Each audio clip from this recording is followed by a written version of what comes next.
मैं हूँ Nepal Mahato GS centre में आप सभी लोगों को स्वागत है। तो पिछले क्लास में हम लोग बिंदुसार के बारे में पढ़ रहे थे। तो आज हम लोग अशोक के बारे में पढ़ेंगे। तो बिंदुसार का उत्तराधिकारी कौन हुआ था? अशोक। तो अशोक के बारे में पढ़ेंगे। देखिए अशोक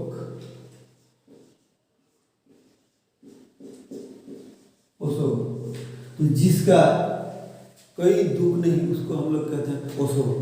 सब का मतलब होता है दुख और अशोक का मतलब होता है जिसका कोई दुख नहीं, उसे हम लोग अशोक कहते हैं। क्या कहते हैं? अशोक। तो अशोक का पिता का नाम क्या था? तो पिता का नाम था बिंदुसार। क्या नाम था? बिंदुसार। अशोक का पिता का नाम क्या था? तो बिंदुसार था। अशोक का पिता का नाम बिंदुसार। अशोक का पिता का नाम बिंदुसार और माता का नाम क्या था? तो माता का नाम क्या था? तो माता का नाम था सुभद्रांगी। क्या नाम था? तो माता का नाम सुभद्रांगी। माता का नाम सुभद्रांगी। पिता का नाम बिंदुसार और माता का नाम था सुभद्रांगी। अशोक का पिता का नाम बिंदुसार और माता का नाम सुभद्रांगी। और अशोक का जो जन्म हुआ था, जन्म कब हुआ था? तो 304 बीसी में हुआ था। कब हुआ था? तो 304 ईसा पूर्व में हुआ था। और राजा कब बना? तो राजा बना था 269 बीसी में बना था। राजा कब बना? तो 269 बीसी में राजा बना। अशोक कब राजा बना था? तो 269 बीसी में राजा बना था। और कलिंग का विद्रोह कब हुआ था? कलिंग का युद्ध देखिए, कलिंग का जो युद्ध हुआ था कब हुआ था बाबू? तो 261 बीसी में हुआ था।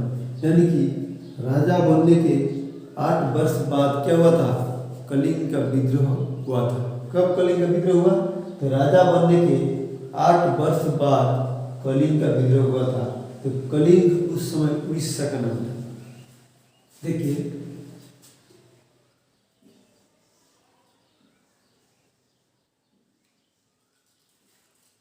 ये था भारत और ये क्या था? मगध था। पूरा मगध बहुत बड़ा था क्योंकि मगध का साम्राज्य पूरा अवंती तक फैला हुआ था। कहाँ तक फैला हुआ था? अवंती। और अवंती उस समय मध्य प्रदेश का नाम था। किसका नाम था? मध्य प्रदेश का नाम था अवंती। और राजा बनने से पहले अशोक अवंती का ही राज्यपाल हुआ करता था। जब मगध पर बिंदुसार राजा था तो उस समय अशोक अवंती का ही राज्यपाल था। तो देखिए राजा कब बना? 269 बीसी में राजा बना। और कलिंग का विद्रोह कब हुआ था? तो 261 बीसी में हुआ था। तो कलिंग विद्रोह हुआ कैसे? तो देखिए राजा बनने के बाद अशोक जंगल शिकार करने गया था। एक जंगल शिकार करने गया था और उस समय कलिंग का जो राजा था जिसका नाम था नंदराज। कलिंग का राजा कौन था? वो तो कलिंग का राजा था कलिंग का राजा कौन था? तो कलिंग के राजा का नाम था नंदराज। क्या नाम था?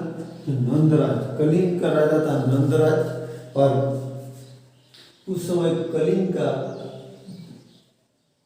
एक लड़की भी जंगल शिकार करने आई थी। मतलब अशोक जब जंगल शिकार करने गया था उस समय कलिंग का एक लड़की भी शिकार करने के लिए जंगल गई थी। तो उस समय अशोक और उस लड़की का मुलाकात हुआ था और दोनों का क्या हुआ था? एक भयानक प्रेम हो गया था। और बाद में दोनों का पता चला कि बाद में क्या हुआ? तो बाद में लड़की को पता चला कि अशोक कलिंग का नहीं है। अशोक कहाँ का है? मगध का है। क्योंकि कलिंग का उस समय एक रीति रिवाज था कि कलिंग का लड़का हो चाहे लड़की हो, कलिंग का ही लड़का लड़की से शादी कर सकता है। किसी दूसरे जगह का लड़का लड़की शादी नहीं कर सकते। तो क्या हुआ, जब अशोक को बताया तो अशोक ने नंदराज को मनाने के लिए कलिंग पहुंचा और नंदराज को मनाने का प्रयास किया, परंतु नंदराज ने नहीं माना। नंदराज ने कहा, अब राजा हो तो क्या है, हम लोग के यहाँ जो परंपरा है वही होगा, आपके साथ उस लड़की का शादी नहीं होगा। तब अशोक ने क्या किया कि 2-2.5 लाख सेना लाया और कलिंग पर क्या विद्रोह कर दिया। कब? 261 BC में। और इस विद्रोह में अशोक ने जिस लड़की से प्रेम करता था उसी लड़की को हत्या कर दिया था, क्योंकि कलिंग का उस समय रीति रिवाज था कि कलिंग में अगर किसी ने हमला किया तो लड़का हो चाहे लड़की हो चाहे बूढ़ा हो चाहे बच्चा, सब कोई विद्रोह में शामिल होता था। युद्ध में लड़का लड़की बूढ़ा बच्चा सब कोई क्या होता था, शामिल होता था। तो उस लड़की भी विद्रोह करने आगे ले आई थी, तो अशोक को पता नहीं था, इसलिए अशोक ने क्या किया, उस लड़की को भी हत्या कर दिया था। हत्या करने के बाद अशोक को पता चला कि उसी लड़की का सर है जिस लड़की से अशोक प्यार करता था। तो अशोक ने युद्ध स्थल में ही क्या किया था, अपना तलवार फेंक दिया था और अशोक ने कहा कि आज के बाद और कभी भी विद्रोह नहीं करेंगे। और जितना दिन तक अशोक जीवित था कलिंग विद्रोह के बाद और कभी भी उन्होंने विद्रोह नहीं किया। तो कलिंग विद्रोह के बाद अशोक का हृदय में क्या हुआ था, परिवर्तन हुआ था। तो अशोक का हृदय का परिवर्तन किस युद्ध में हुआ, तो कलिंग विद्रोह में हुआ था। परंतु अशोक जितना दिन जीवित था किसी का साहस नहीं हुआ विद्रोह करने में, क्योंकि सबको पता था कि अशोक ने किस तरह से जम्मू कश्मीर में और कलिंग विद्रोह में किस तरह से लोगों को हत्या किया था। इसलिए किसी ने का साहस नहीं हुआ कि कलिंग पर क्या किए, विद्रोह किए, क्योंकि सबको पता था कि इस हाथों ने केवल हथियार छोड़ा है, चलाना नहीं भूला है। इसलिए किसी ने क्या किया, तो जितना दिन जीवित था किसी ने विद्रोह नहीं किया। देखिए, तो कलिंग विद्रोह के बाद अशोक घर वापस आया और उस समय अशोक ने खाना पीना तक भी छोड़ दिया था। उसका पत्नी कारुबाकी मनाने का प्रयास भी किया था, परंतु उन्होंने क्या किया, खाना पीना छोड़ दिया। बाद में अशोक ने देखा कि उनका जो भतीजा था जिसका नाम था निग्रोध, अशोक का भतीजा का नाम अशोक का भतीजा का नाम क्या था, अशोक का भतीजा, तो अशोक का भतीजा का नाम था निग्रोध। क्या नाम था, निग्रोध।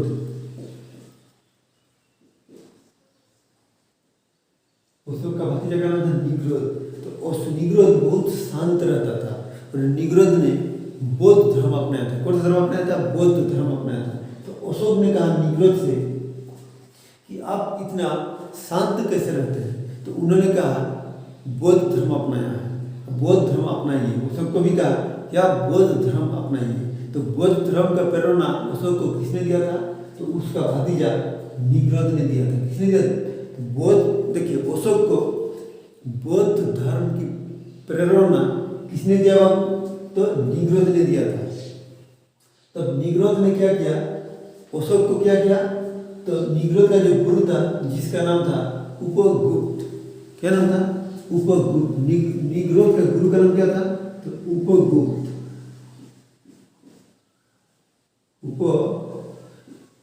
उपगुप्त, तो उपगुप्त क्या था, बौद्ध धर्म का गुरु था, का निग्रोध का। तो निग्रोध ने अशोक को कहाँ ले गया, उपगुप्त के पास ले गया और उपगुप्त ने ही अशोक को बौद्ध धर्म का दीक्षा दिया था। तो अशोक को बौद्ध धर्म का दीक्षा किसने दिया, तो निग्रोध ने दिया था। किसने दिया था, निग्रोध ने अशोक को क्या किया था, अशोक को दीक्षा दिया था। क्या दिया था, तो दीक्षा दिया था।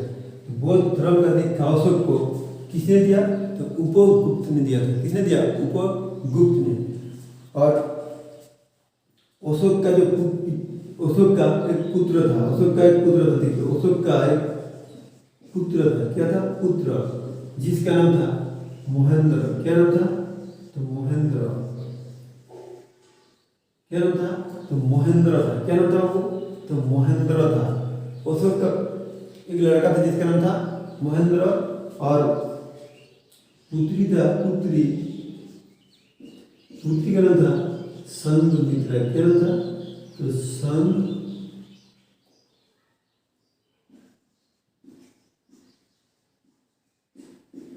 पुत्री का नाम संघमित्रा और पुत्र का नाम था महेंद्र। तो अशोक ने क्या किया? बौद्ध धर्म का प्रचार के लिए आपने पुत्र महेंद्र और पुत्री संघमित्रा को कहाँ पे भेजा था? श्रीलंका भेजा था। तो अशोक ने बौद्ध धर्म का प्रचार के लिए आपने पुत्र महेंद्र और पुत्री संघमित्रा को कहाँ भेजा था? तो श्रीलंका भेजा था। और अशोक के शासनकाल में ही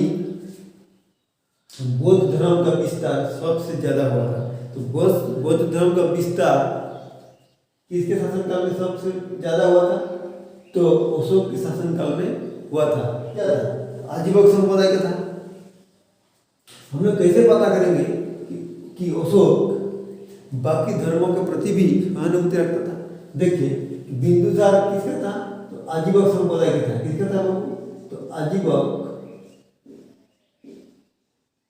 आजीवक संप्रदाय का था। और अशोक ने क्या किया? आजीवक संप्रदाय को क्या था? 4 गुफा दान दिया था। क्या दिया था? 4 गुफाएं दान दिया था। इसका नाम था कर्च, चौपार, विश्वजुपड़ी और सुदामा। तो कर्च, चौपार, विश्वजुपड़ी और सुदामा नामक 4 गुफाओं आजीवकों को भी किया गया था, दान दिया था। इससे हम पता कर सकते हैं कि अशोक बाकी धर्मों का प्रति भी सहानुभूति रखता था। तो इसके बाद हम लोग अशोक का शिलालेख के बारे में पढ़ेंगे। तो अशोक का शिलालेख की कुल संख्या 14 थी। कौन सी? कितना थे बाबू? 14। तो बड़े शिलालेख की संख्या 14 था और छोटे छोटे जो शिलालेख थे उन शिलालेख की संख्या 7 थी।